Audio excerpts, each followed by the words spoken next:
Hey, this is Lloyd Bailey, the Armed Lutheran, host of the Armed Lutheran Radio Podcast, reminding you that the podcast you're listening to is a proud member of the Self-Defense Radio Network. Check out all the great content at selfdefenseradio.net.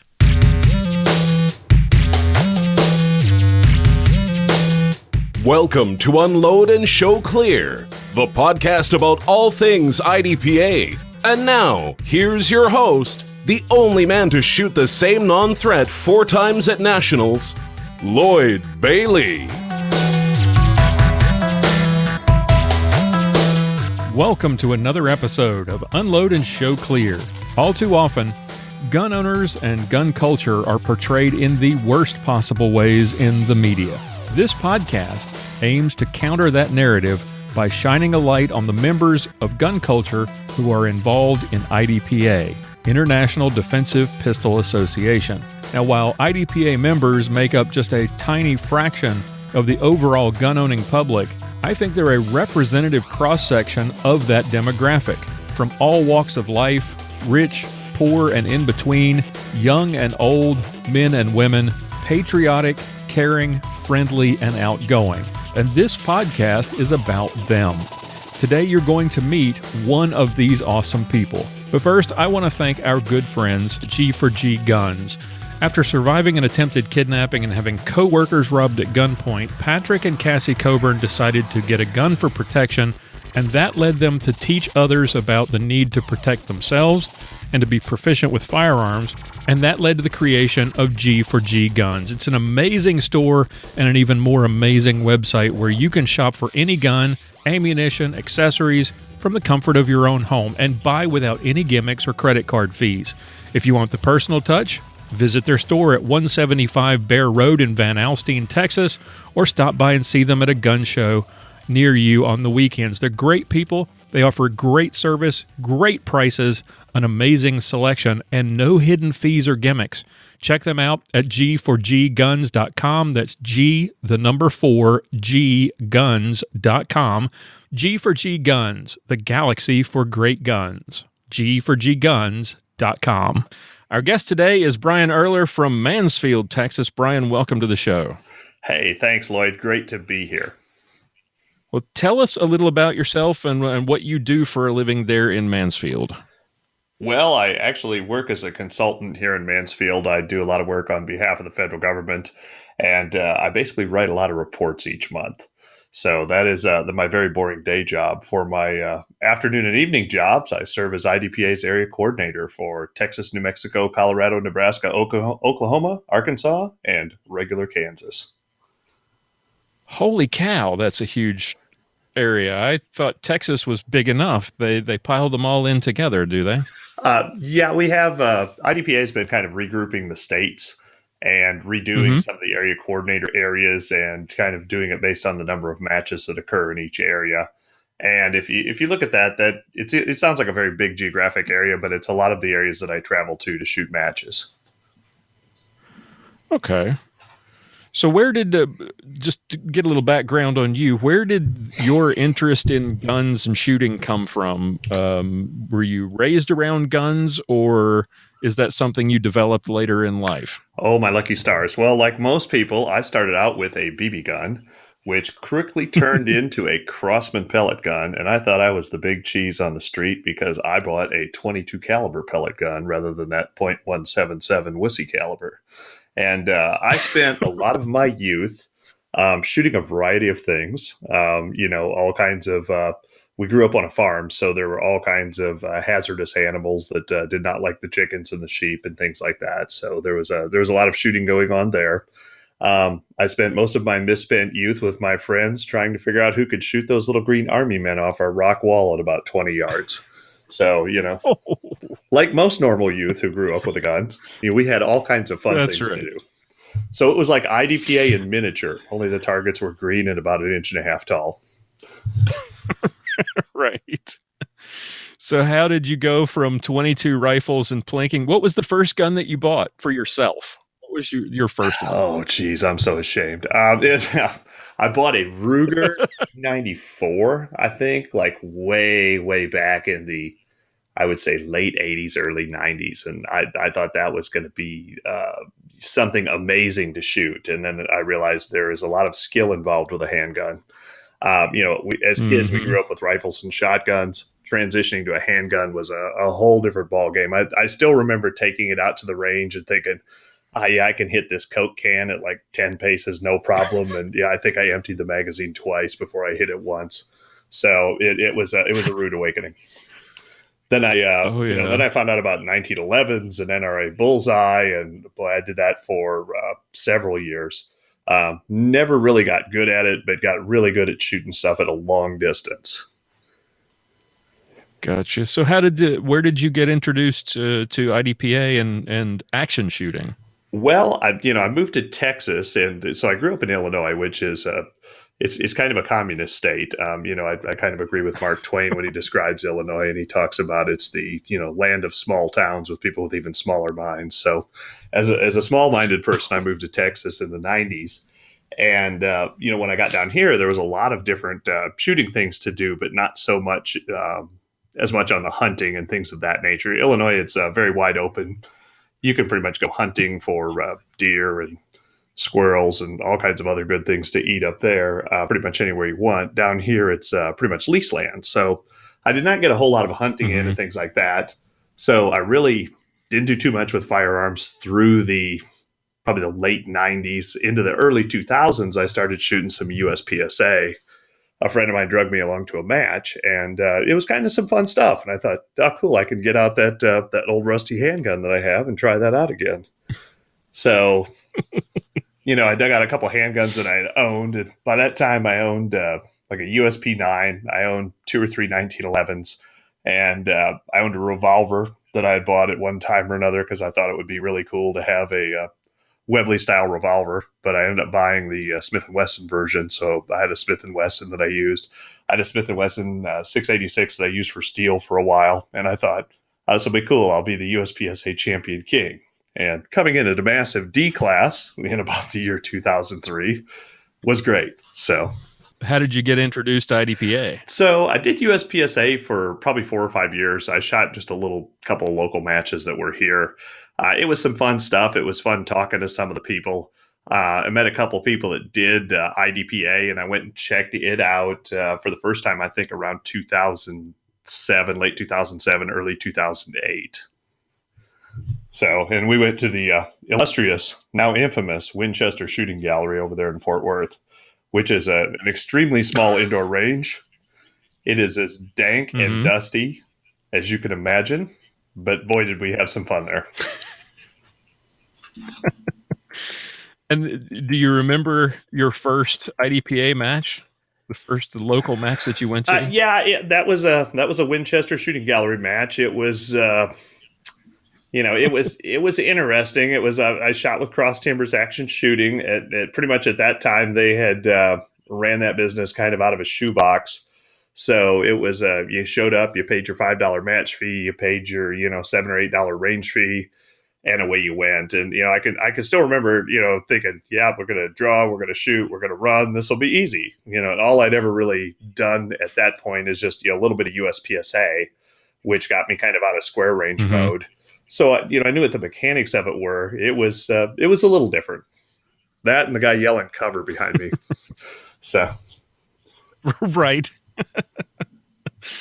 So, tell us, you mentioned Cross Timbers. Tell us, that's your home club, right? Yes, that's where I do 99% of that's where 99% of my shooting opportunities are that I miss every week. Tell us give us a little shout out to the home club. Okay, so we give you a little shout out. So I think they're shooting a match tonight. I'm doing this lovely recording, but Cross Timbers is it's a club. We're primarily in Fort Worth. We don't really have a home range that we use. We have about 4 or 5 ranges that vary from indoor to outdoor ranges. We run probably, I want to say right now, looking at the calendar, about a dozen IDPA matches a month. We run 1 USPSA match a month, and we run 1 multi-gun match every month. So we are some busy people doing a whole lot of shooting. Absolutely. When I just as an aside, I went back to my home state of North Carolina and shot the Mountaineer Classic last year. And I was talking to some of the people that I had shot with before I moved to Texas, and I mentioned to them all the shooting opportunities in the Dallas-Fort Worth area between your club and ours, and the eyes just got wide, and it was like, I know where I want to retire to. Yeah, I was really amazed at like I said, growing up in Illinois, it's when I moved out of Illinois, they have several really really bad home defense laws up there. To the point to where you kind of if you have a burglar in your home, you treat it like it's a fire in your home. So if the burglar's in the living room and you have a bedroom window you can climb out of, you go climb out of the window and go stand out front for 45 minutes and wait for the police to show up. I went from that to, I remember moving to Fort Worth. I remember moving in my home, and there was a police officer who pulled up out front for something or another. And I was talking to him for a few minutes about a bunch of different things. And I told him where I came from. And he goes, "Oh, yeah." He goes, "The laws are different here." He goes, "My only advice is if it's at night, shoot on sight. During the day, maybe run away." And I was like, that always kind of stuck with me. I was like, wow, what a difference between that and Illinois. So, but, Absolutely. it's very different here. There is I don't really want to say there's, we always get kind of stereotyped that there's it's the Wild West and everybody's running around with a firearm on their hip. I see less firearms out today with people. People don't run around in cowboy boots. We don't ride horses. I don't see a lot of people with their firearms wandering through Kroger's, but you do know that people are carrying firearms, which is, it's comforting. It's kind of cool. It really is.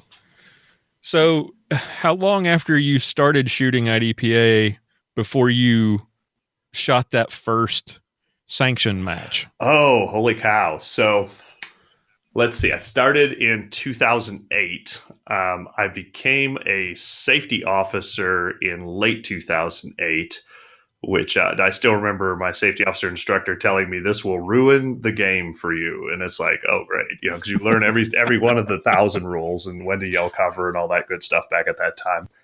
But I'm trying to think what my first match was. I want to say it was Badlands, and it was back when Jack Osendorf was still running it. And it was a 2-day ordeal with 15 or 16 really challenging stages. I still remember shooting that, and I want to say it was probably 2009 when I was there. There's some somewhere on YouTube, I'm sure there's some old video of me shooting looking atrocious. And so you took the your experience as an SO and you started directing matches yourself. When did that start? Oh boy. I would say, well, because, a lot of these clubs that, it kind of runs on, who's going to volunteer to run the next match. I started running matches probably in sort of like 2009, 2010, something in that neighborhood. Because, you always got this idea in the back of your head, like, you go to these local matches and you go, ooh, I could do these stages that nobody could shoot, but I could shoot really good. And, you go try a few of those and then you realize there's, you don't shoot very good, so it's, and you learn you have to do things like practice and work on individual skills. And, there's probably 25 individual discrete skills you have to master to, move up the food chain, so to speak, in IDPA.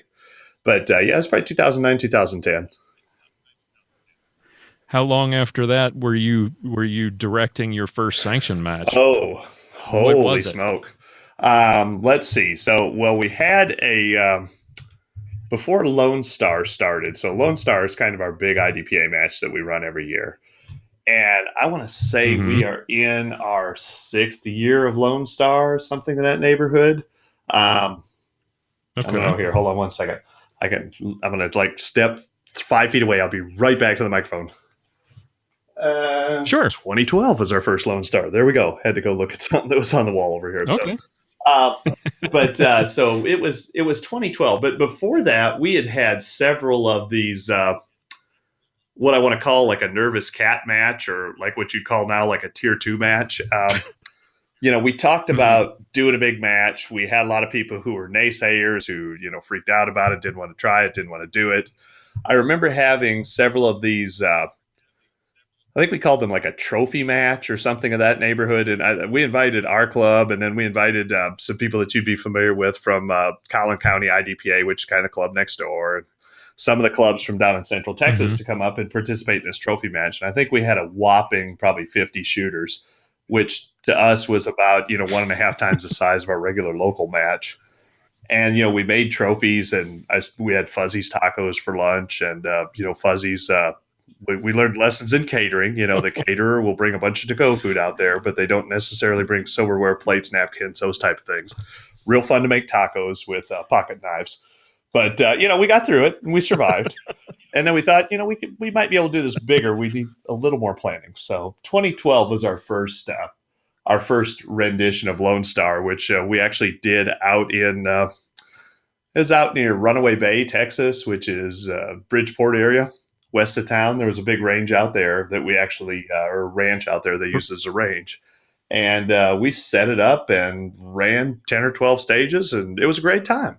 Very cool. Well, I've been to 2 or 3 Lone Stars. I've enjoyed them all. Always a great time, and you're preparing for that as we speak.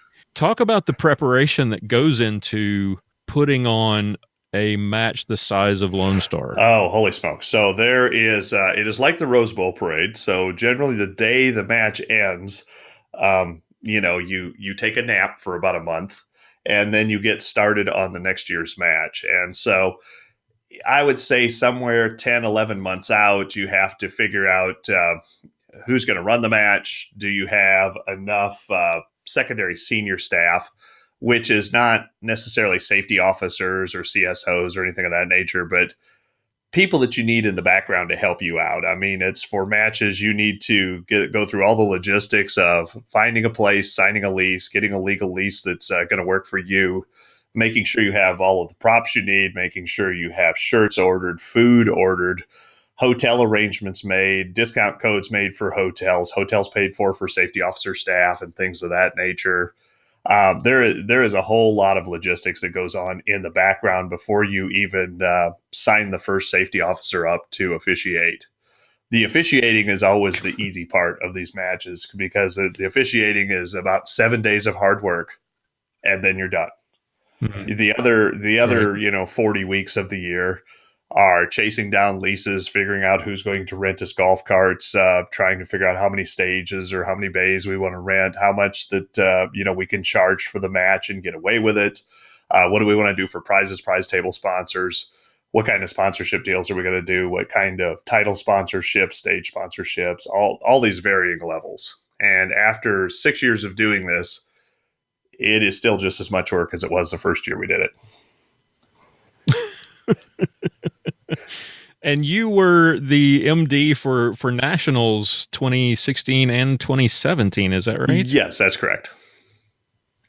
And talk about the difference between your Lone Star match and planning for a match the size, a Tier 5 match. What is the preparation similar, or is there a different kind of preparation that goes into something that size? There's a whole lot of different preparation for something that size, mainly because there's a lot of complexity to it. And like if we go back to like the 2015 World Shoot, which was in Oklahoma, they have everything they're dealing with everything from international travelers trying to get special visas, having to get, notes and letters sent back to them, notarized forms from all the different State Department and everything else, so that they can even bring their competition gear in. You basically have to prove up you're having a match.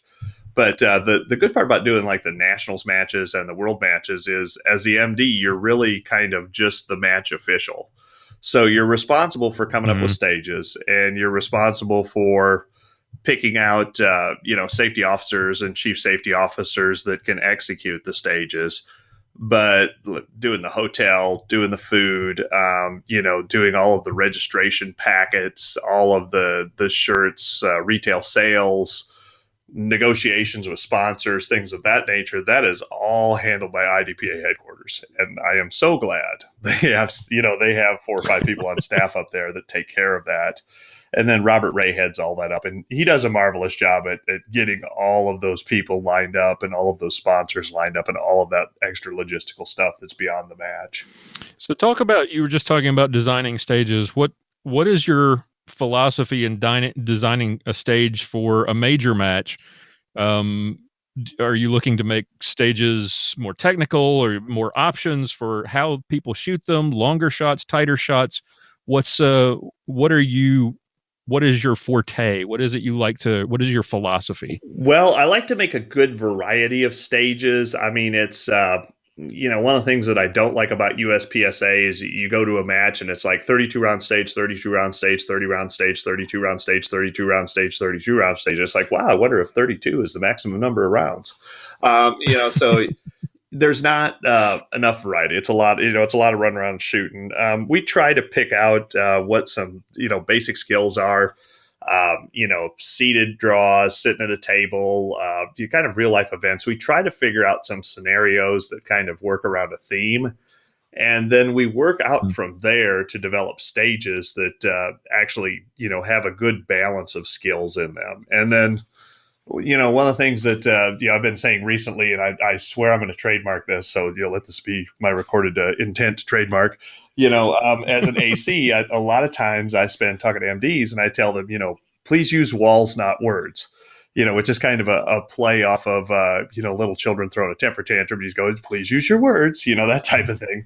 We give you the opposite advice at IDPA. We like to tell you to, try and use some props, use your walls, use things of that nature, and try not to have a stage description that is more than a couple of sentences for a procedure. We've all been to those matches where you get the stage description and it's, while standing on one foot, sitting in the chair with your hand on the black X and your gun loaded to division capacity with all your magazines loaded except for one that's downloaded to 6, which is in the firearm, facing T1, while looking to the right, exit the seat, stand up, run to P1, shoot T2, T3, T4, run to P2, et cetera, et cetera. And the thing reads like a book.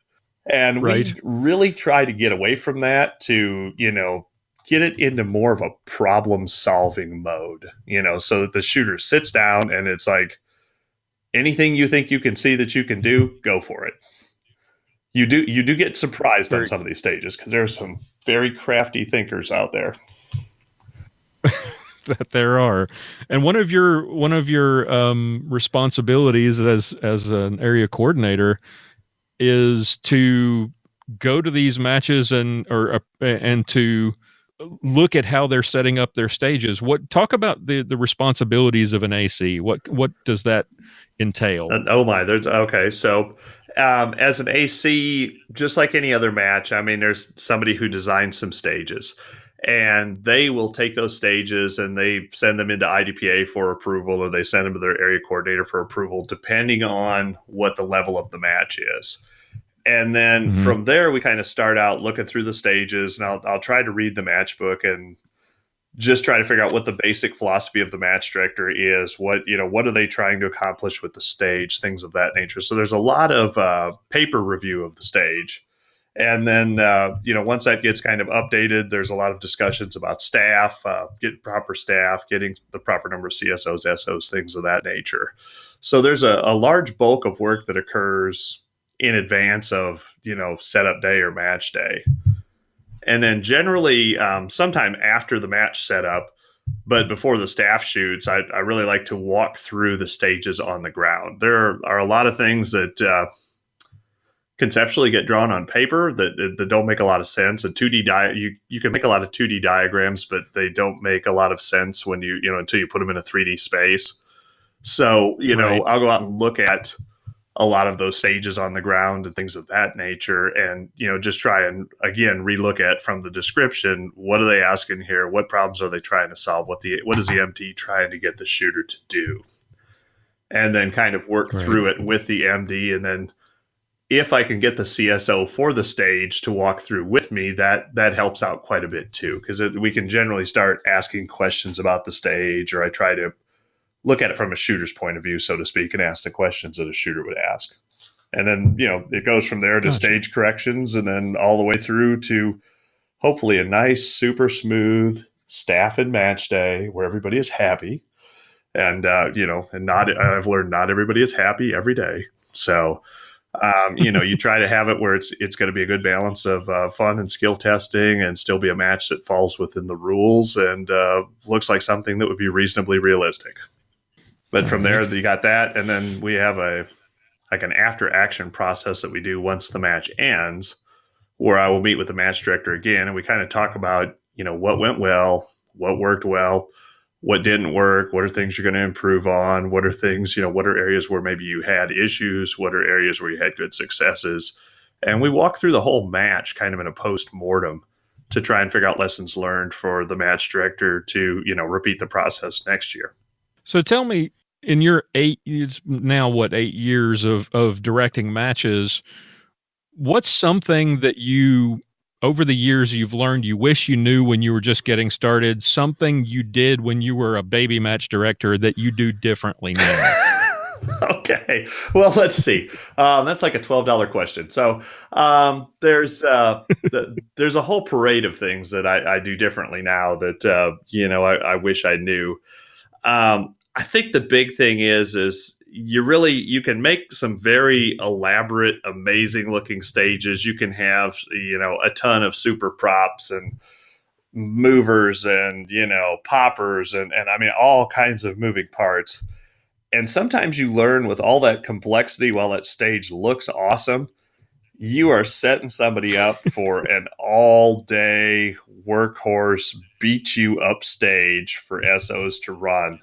And you don't always think about that when you're a new match director, because you think, oh, this is going to be cool. There's only 5 poppers to reset and 3 swingers, and by the time you're on your 15th reshoot by the 3rd squad, you really start thinking, wow, this was a cool idea in concept. It's just not a cool idea now. We've kind of learned that simpler is sometimes better, and sometimes you can be deceivingly simple, so it looks simple, but there's actually some difficult shots in the stage or some things that intuitively it looks like you can do, but it doesn't quite work out for you. It's a big risk reward. So and I find that right. It allows the marksman shooters to be able to shoot and enjoy the stage, but it also gives the master shooters an opportunity to find places where they can maybe gain a 1/10 of a second or a 1/2 a second or something like that.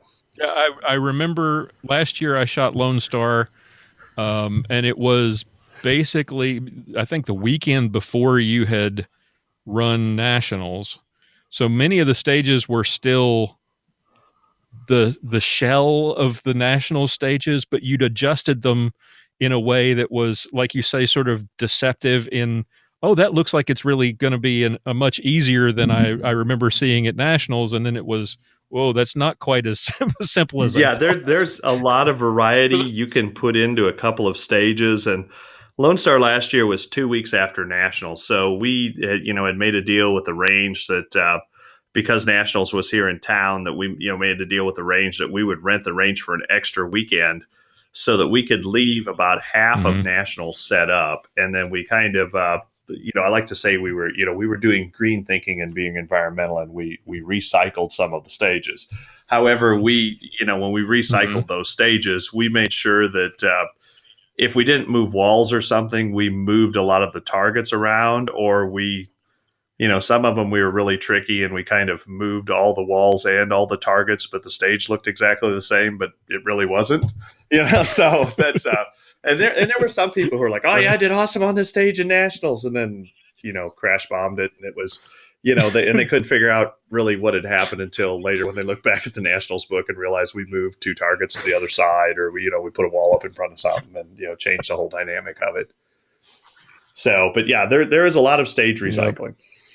Very cool. Well, I bet I can guess part of what your answer to this final question is going to be. What is it about IDPA that keeps you involved in it and doing as much as you do, taking on the responsibility of both match director and area coordinator? What is it that you love about the sport? Well, first of all, I love going shooting, and I love practicing, defensive pistol shooting, and I love competing. That's some fun stuff. But, going out, seeing my buddies, seeing friends, I've got people I've met at my first match I ever went to that I'm still friends with today. I have a guy I started shooting USPSA with, 16, 18 years ago. It's really funny because he's like 2 numbers ahead of me in USPSA with his USPSA number. And I still see him, and it's fun when I see him because we both started shooting USPSA at the same time, that type of stuff. All these sports, it's more about the people than it is about, going out there and just, competing and tearing stuff up. I mean, there's a time for doing all the competition, having a good time. Your local matches are more, it's more of a social experience. And it's just an all-around good time. It's the most fun you can have with a gun. Absolutely.